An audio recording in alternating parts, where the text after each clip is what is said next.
धाराशिव जिल्ह्यातील हजारो हेक्टरवरती पिकांचं नुकसान झालंय। जिल्ह्यातल्या सर्वाधिक पसंतीचं पीक असलेलं सोयाबीन अजूनही पाण्याखाली। प्रमुख पिकं गेल्यानं जिल्ह्यातील शेतकरी संकटात सापडले। धाराशिव जिल्ह्यातील कळंब तालुक्यामध्ये मसा खंडेश्वरी गावातनं शेतीच्या या परिस्थितीसंदर्भात आढावा घेतलाय आमचे प्रतिनिधी ओमकार कुलकर्णी यांनी।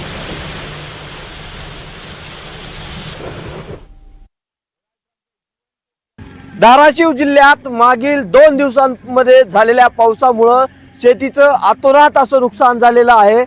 आपण धाराशिव जिल्ह्यातील कळंब तालुक्यातील एका शेतशिवारामध्ये या ठिकाणी आहोत। जो पाऊस झालेला आहे त्याच्यामुळे माझ्या पाठीमागच्या बाजूला आपण ही जी सगळी शेतीचं शिवार पाहताय त्याच्यामध्ये जर पाहिलं तर पाणी झालेलं पाहायला मिळत आहे। या शेतीमध्ये जे आहे ते शेतकऱ्यांनी सोयाबीनची पेरणी केलेली आहे। सोयाबीनचं पीक जे आहे ते अक्षरशः पाण्याखाली गेलेलं पाहायला मिळत आहे। काल रात्री धाराशिव जिल्ह्यातील पावसानं कुठेतरी विसरण घेतलेली पाहायला मिळालेली होती आणि त्यामुळे परिणामी हे जे पाणी आहे ते काहीशा प्रमाणात ओसरलेलं आहे। मात्र अजूनही पिकं जे आहेत ते या पाण्याखाली असलेली पाहायला मिळत आहेत। पूर्ण पिकं जी आहेत ती मातीमोल झालेली आहेत। या पाण्यामुळं ही पिकं अक्षरशः सडत असल्याचं चित्र जे आहे ते धाराशिव जिल्ह्यामध्ये पाहायला मिळत आहे।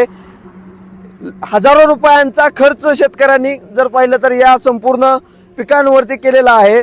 मात्र ही जी पिकं आहेत ती आज कुठेतरी अशा पद्धतीनं पाण्यामध्ये या ठिकाणी ओली होताना दिसत आहेत। या ठिकाणी जर बघितलं तर ही पिकं जी आहेत ती अक्षरशः कुजलेल्या अवस्थेत या ठिकाणी पाहायला मिळत आहेत आणि हे जे वास्तव आहे ते नक्कीच NDTV मराठीच्या माध्यमातून आपण सातत्यानं दाखवण्याचा प्रयत्न करतोय।